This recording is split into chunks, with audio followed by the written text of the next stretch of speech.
ಬಹಳ ಸಾರಿ ನಮಗನ್ನಿಸ್ತಾ ಇರುತ್ತೆ, ಈ ಸಮಾಜ ಬದಲಾಗೋದಿಲ್ಲ.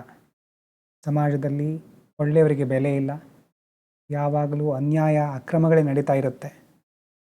ಒಳ್ಳೆಯತನಕ್ಕೆ ಪ್ರೋತ್ಸಾಹನೂ ಯಾರೂ ಕೊಡೋದಿಲ್ಲ. ಹಾಗಾಗಿ ಎಷ್ಟೇ ಕನಸನ್ನು ಕಂಡಿದ್ರೂ ಆಮೇಲೆ ಈ ವ್ಯವಸ್ಥೆಯ ಭಾಗ ಆಗಬೇಕಾಗತ್ತೆ ಅನ್ನುವಂಥ ಕಲ್ಪನೆ ಮೊದಲಿಂದ ನಮ್ಮಲ್ಲಿ ಮನೆ ಮಾಡ್ಕೊಂಡಿರುತ್ತೆ. ಹೀಗಾಗಿ ಈ ಎಥಿಕ್ಸು ಮತ್ತು ಕೆಲವೊಂದು ವಿಷಯಗಳೆಲ್ಲ ಇದು ಕೇವಲ ಪಾಠದಲ್ಲಿ ಮಾತ್ರ. ಹೇಗಾದರೂ ಎಕ್ಸಾಮ್ ಪಾಸ್ ಮಾಡಿ ಮುಂದೆ ಹೋದ್ರಾಯಿತು, ಆಮೇಲೆ ಈ ಎಥಿಕ್ಸ್ನಿಂದ ಯಾವುದರಿಂದ ಉಪಯೋಗ ಇಲ್ಲ. ಪ್ರಾಕ್ಟಿಕಲ್ಲಾಗಿ ಸಮಾಜ ಇರೋದೇ ಬೇರೆ, ಆದರೆ ಎಕ್ಸಾಮಿಗೋಸ್ಕರ ಓದೋಣ ಅನ್ನುವಂಥ ವಿಷಯಗಳು ಆವಾಗ ನಮಗೆ ಅನಿಸ್ತಾ ಇರುತ್ತೆ. ಅದು ಸಹಜ. ಯಾಕಂದರೆ ಮೊದಲಿಂದ ನಾವು ನೋಡ್ಕೊಂಡು ಬಂದಿರುವಂಥ ವಿಷಯಗಳು ಹಾಗೇ ಇರುತ್ತೆ. ಮತ್ತು ಈಗ ನಮ್ಮ ಮುಂದೆ ಪ್ರಸ್ತುತ ಪಡ್ತಾ ಇರುವಂತಹ ಟಿ ವಿಯಲ್ಲಿ ನಾವು ನೋಡ್ತಾ ಇರೋದು ಪ್ರತಿಯೊಂದು ಸಹ ಆ ಒಂದು ಹಿನ್ನೆಲೆಯಿಂದ ಬಂದಿರೋದ್ರಿಂದ ಹಾಗನ್ಸೋದ್ರಲ್ಲಿ ಏನೂ ತಪ್ಪಿಲ್ಲ. ಆದರೆ ಎಕ್ಸ್ಟ್ರೀಮ್ ಪಾಯಿಂಟ್ಸ್ ಯಾವುದೇ ಇದ್ದರೂ ಅದು ಒಳ್ಳೆಯದಲ್ಲ ಅಂತ ಹೇಳ್ತಾರೆ. ಸಮಾಜದಲ್ಲಿ ಅತಿಯಾದದ್ದು ಅನ್ನೋದು ಇರೋದಿಲ್ಲ. ಎಲ್ಲವೂ ಒಂದು ಕಡೆ ಹೆಚ್ಚಿದ್ರೆ ಇನ್ನೊಂದು ಕಡೆ ಕಡಿಮೆ ಇರುತ್ತೆ.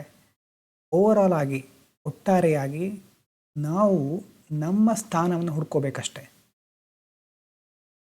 ಹಾಗಾದರೆ ನಾವು ಕೆಲಸ ಮಾಡಲಿಕ್ಕೆ ಸಾಧ್ಯ ಇದೆಯಾ? ಒಳ್ಳೆ ಕೆಲಸ ಮಾಡಲಿಕ್ಕೆ ಸಾಧ್ಯ ಇದೆಯಾ? ಎಥಿಕ್ಸ್ ಅನ್ನೋದೆಲ್ಲ ಎಲ್ಲಾದರೂ ಯೂಸ್ ಆಗುತ್ತಾ ಅನ್ನುವಂಥ ಡೌಟ್ ಕೆಲವರಿಗೆ ಬರಬಹುದು, ಕೆಲವರಿಗೆ ಬರದೇನೂ ಇರಬಹುದು. ಅದಕ್ಕೋಸ್ಕರ ಒಂದು ಕಥೆ ನೆನಪಾಗ್ತಾ ಇದೆ. ಇದನ್ನು ನೀವು ಕೇಳಿರಬಹುದು ಕೆಲವರು ಮೊದಲೇ. ಒಬ್ಬ ವ್ಯಕ್ತಿ ಸಮುದ್ರದ ದಂಡೆಯ ಮೇಲೆ ನಡೆಸ್ಕೊಂಡು ಹೋಗ್ತಾ ಇರ್ತಾನೆ. ಹೋಗ್ತಾ ಆ ದಂಡೆಯ ಮೇಲೆ ಒಂದು ನಕ್ಷತ್ರ ಮೀನು, ಸ್ಟಾರ್ ಫಿಶ್ ಬಿದ್ಕೊಂಡಿರುತ್ತೆ. ಪಾಪ ನೀರಿನಿಂದ ಹೊರಗೆ ಬಂದು ಬಿದ್ದಿದೆ ಅಂತ ವಾಪಸ್ ನೀರಿಗೆ ಅದನ್ನು ಎಸಿತಾನೆ. ಸ್ವಲ್ಪ ದೂರ ಹೋದ್ಮೇಲೆ ಇನ್ನೊಂದು ಸ್ಟಾರ್ ಫಿಶ್ ಕಾಣಿಸುತ್ತೆ, ಅದನ್ನು ವಾಪಸ್ ಎಸಿತಾನೆ, ನೀರಿಗೆ, ಸಮುದ್ರಕ್ಕೆ ಎಸಿತಾನೆ. ಈ ಥರ ಮುಂದೆ ಹೋಗ್ತಾ ಇದ್ದ ಹಾಗೆ ಅಂಥ ನೂರಾರು ಸ್ಟಾರ್ ಫಿಶ್ಗಳು ಆ ದಂಡೆಯ ಮೇಲೆ ಬಂದು ಬಿದ್ದಿರುತ್ತೆ ಅಲೆಗಳ ಹೊಡೆತಕ್ಕೆ. ಅವನು ಒಂದೊಂದೇ ಸ್ಟಾರ್ ಫಿಶನ್ನು ಆ ಸಮುದ್ರಕ್ಕೆ ಎಸಿತಾ ಇರ್ತಾನೆ.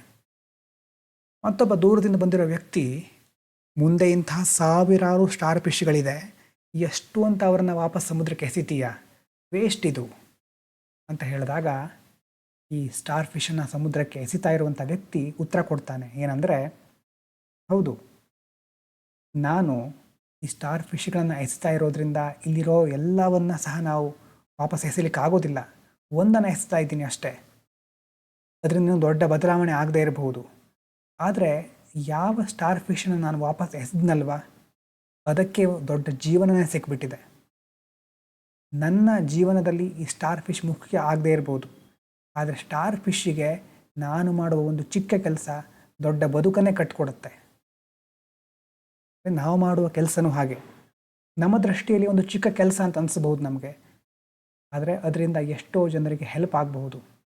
ನಿಮ್ಮ ಹತ್ತಿರ ಅಥವಾ ನಮ್ಮ ಹತ್ತಿರ ಸಮಾಜವನ್ನೇ ಬದಲಾಯಿಸೋ ಶಕ್ತಿ ಇಲ್ಲದೆ ಇರಬಹುದು, ಆದರೆ ಒಬ್ಬ ವ್ಯಕ್ತಿಯ ಮುಖದಲ್ಲಿ ಮಂದಹಾಸವನ್ನು ತರಲಿಕ್ಕೆ ಸಾಧ್ಯ ಇರಬಹುದಲ್ವ.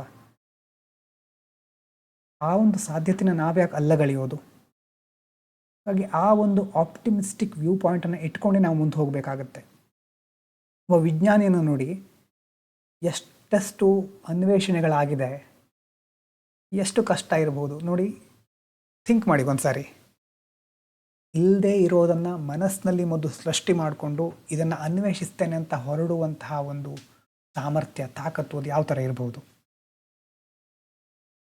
ಏನೂ ಇರೋದಿಲ್ಲ. ಮೊದಲು ಮನುಷ್ಯ ಆದಿ ಮಾನವನಿಂದ ಇಷ್ಟು ಬೆಳೆದಿದ್ದಾನೆ ಅಂತಂದರೆ ಆ ಒಂದು ಆಪ್ಟಿಮಿಸ್ಟಿಕ್ ವ್ಯೂ ಪಾಯಿಂಟೇ ಅಲ್ವಾ, ಆ ಒಂದು ಆಶಾವಾದನೇ ಅಲ್ವಾ ನಮ್ಮನ್ನು ಇಲ್ಲಿಗೆ ತಂದಿರೋದು. ಹಾಗಾಗಿ ಒಳ್ಳೆಯದು ಅನ್ನೋದು ಮಾಡಲಿಕ್ಕೆ ಸಾಧ್ಯ ಇದ್ದೇ ಇರುತ್ತೆ. ನಾವು ನಮ್ಮ ಲಿಮಿಟೇಷನ್ ಸಹ ಅರ್ಥ ಮಾಡ್ಕೊಳ್ಬೇಕಾಗತ್ತೆ. ಅತಿಯಾದ ಎಕ್ಸ್ಪೆಕ್ಟೇಷನ್ ಇಟ್ಕೊಳ್ಳೋದ್ರಿಂದ, ಅತಿಯಾದ ನಿರೀಕ್ಷೆಗಳನ್ನ ಇಟ್ಕೊಳ್ಳೋದ್ರಿಂದ ನಮಗೆ ನಿರಾಸೆ ಆಗಬಹುದು.